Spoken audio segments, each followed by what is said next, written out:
हो त नानीले देखाउनु भयो हामीले हेऱ्यौँ राम्रो हो जातिको राम्रो नानीहरू आउनुभयो जानकारी हुनुभयो नानीहरू जानकारी आउनुभयो देखाउनु भयो विभिन्न किसिमको हामीले हेऱ्यो कहाँ कहाँ विकट ठाउँको पनि सबै भिडियो गरेर लिएको रहेछ नानीले र उहाँले बलि पाकोस् राम्रो होस् भन्ने हाम्रो आशीर्वाद त्यही हो नानी के दिनु र अब देखाउँ अब नपुगे पनि पुगे जस्तै भयो पुगे जस्तै भयो र हामीहरू अब कति दिन बाँचेर कति के गरेर भन्ने अब त्यही हो जान्छ नानी गफ पनि गर्यो होइन मजाले भेटाबाट भयो नानीहरू जानकारी रहेछ र हामीले पनि हो आएर यस्तो देखाऊ ठाउँ ठाउँको देखाऊ विभिन्न किसिमको यस्तो यस्तो देवा भनेर देखाउनु भयो हामीले यति नानीले साह्रै धन्यवाद छ काजी जस्तै उसको बाउ जस्तै नि उसको बाउ पनि पहिला यस्तो साह्रो रहर गर्छ जाउँ तर त्यतिबेला थिएन कति पनि पुगे जस्तै भयो हेर्दाखेरि अब रहर गर्थ्यो कहाँ कहाँ हिमालयम देखायो कहाँ कहाँ देखायो विकट हाम्रो उनीको बिहेमा खिचिरहेको थियो नि उड्यो अरे भन्थ्यो कोपाले हमा चाम्गाको उड्यो भन्थ्यो छैन नाना भन्थ्यो बिहेमा जाँदा पोरबर जाँदा डेमालाई यसो राई भाषा थोरै आउँछ केही भन्नु त राई भाषामा राई भाषा के भन्नु र आउँछ केही गीतहरू केही गीत त आउँदैन म त गीत त उसले भोइसमा पनि नाको अलिअलि आउँछ होला हौ अलिअलि आउँछ होला आउँछ भने यसो अलिअलि थोरै दाइसाइको ल्याउँछ नि अलिअलि त्यस्तो कहाँ त्यस्तो लाउनु नराम्रो चिज पहिलेको लाएन नि त पहिलेको अलि आएको सुर्के होइन छैन गीत चाहिँ के नहुँदैन सराउनु हुँदैन त गीतै आउँदैन हौ त्यो उसको कुनै मिलाउनै जान्दिनँ उसले चाहिँ नगाएको उसले पनि पापाले पनि नाना एउटा त गीत गाइदेऊ न भन काना गइसकेन कोही कान्छ भनिदिएको त्यही थियो मेरो बोली हँसाउँथ्यो जहिले भेट्नुहुँदा देमालाई चाहिँ कसरी भेट्नु भयो अरे देवा कसरी ल्याउनु भयो अरे कसरी ल्याउ रे मरे कसरी भेट्यो ए पहिले नानी एउटा के अरे लेखान्त ल्यायो कि म नानी धेरै डुल्यो अब कथम गरेँ नामथालाम पुगेँ हो हजुर 3-4वटा केटी छ 3-4वटा निक्ल्यो थुप्रो निक्ल्यो मलाई मन परेन के गर्नु पऱ्यो त्यो अप्ठ्यारो ठाउँमा मारे फ्याँक्दियो भने के गर्ने भन्ने अब त्यति बेला 20 वर्ष पढ्दा है नानी कलिले जस्तो त्यहाँ 20 वर्ष भन्यो हचेल त त्यहाँबाट भनेर त्यहाँबाट आउँदाखेरि पछाडि अब जे हो त्यो मलाई मन परेन अन्त हेरौँला भन्यो हो एउटा औ मती पिरासे नातिनी पो छ भन्यो है हेर्नुहोस् है भन्यो भन्दाखेरि अन्त पछाडि त यसो फलाटे हेर्दा कुन चाहिँ रहेछ यो केटी हाँसिरहने भने त्यो नाचेर त तिहारको मौका है नानी लाखे नाच्थ्यो नि मारुनी नाच नाच्थ्यो त्यहाँ हाँस्दै हेरेको गर्छ कुन चाहिँ केटी रहेछ भने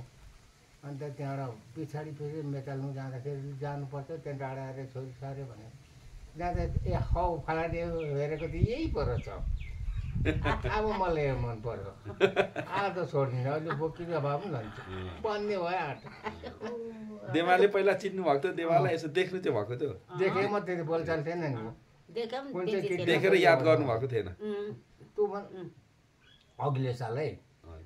20 साल नै बिहे 19 सालको कुरोमा है त्यहाँबाट पछाडि डाँडा गरेर छोरी छ भने त्यहीँ गाउँकोले हेर्न जाँदाखेरि ए फलाटे देखेको केटी यही पो रहेछ भने मनमा अन्त बुबाले भन्यो एउटा भान्जी छ एउटा बहिनीको छोरी एउटा उसकै छोरी छ दुडी छ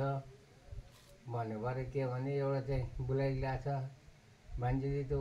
अर्को चाहिँ ल्याएको छैन भन्यो है भन्दा भरे भन्दा कुन हेरी चाहियो भने घर पछाडि बोलायो बोले अन्त हौ त्यो बोलाइदिनालाई चाहिँ मलाई मन पर्यो भन्यो त्यही चाहिँ माग्नु हो त खिसी कहाँ छु त्यहाँबाट अन्त ए कुना थियो र त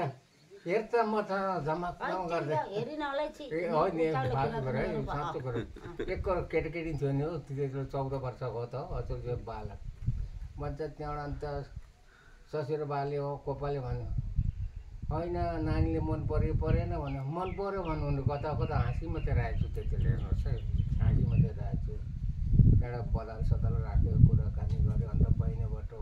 त्यसलाई बहिनीबाट थियो नानी बहिनी 60 रुपियाँ थियो 60 रुपियाँ थियो 2 बेला रक्सी खायो लु अन्त कसैले भने पछाडि अब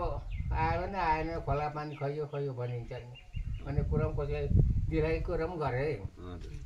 दिलाइ कुरा गरेर त्यहाँबाट पछाडि हेरौँ कराउनु भन्दाखेरि फागुनको बिहे गर्ने पर्यो आफूले जुरेको नानी मैले निकै ठाउँ हेरेँ हङकङ भन्ने पनि पुगेँ जहीँ पुगेँ त्यहाँबाट भएर आफूले जुरेको हुँदो रहेछ त्यहाँबाट बिहे गरेर ल्याएपछि ढोकै दसैँ 20 साल बिहे गरेँ 21 सालदेखि घरमा कोही बेला मात्रै गएँ मेटाल माइत सासूले भन्यो कसरी साङ्लो चुडाएर आयो मेरो छोरीले खोक्लो साङ्लो बाने क्या हो टेक्दै टेकेन त आएकै छैन भन्थ्यो हो त्यस्तो कुरा पठाउँदैन नि त अब यहाँ पनि मान्छे थिएन कि म त चुपो लागिबसेँ साङ्लो फलाउनु साङ्लो बानेर राखेछ भन्ने त्यसलाई छोरी भनेर भन्थ्यो माथि कोमाले आज साङ्लो चुडाएर आशा भन्थ्यो कहिले कहिले चाड बनाउन जाँदा पछाडि यो कुरा पनि भयो नानी कोमाले भन्यो नानी अहिले तिमीहरूले यता शर्माउनु हुँदैन पछाडि बाबुआमा बिर्सिनुपर्छ छोरीलाई आमा भन्नुपर्छ ज्वाइँले बाबु भन्नुपर्छ हेर हुन्छ है बुढाबुढी पछि सम्झौला भन्यो अहिले हो है नानी ठिकै भन्नुभयो कि बुढाबुढीले हेरेर भन्नुहुन्छ जोडी ढुकुर जस्तो ओल्लो कुना र पल्लो कुना भन्थे नानी सयपट्टि पुग्यो त नानी अब हो सबै निक्ल्यो अघि बुढाबुढी मात्रै हेरेर अब अघि पछि कस्तो हुने हो होइन वर्षै मेरो योजना एकैचोटि गए राम्रो पर्थ्यो भन्ने मेरो योजना नि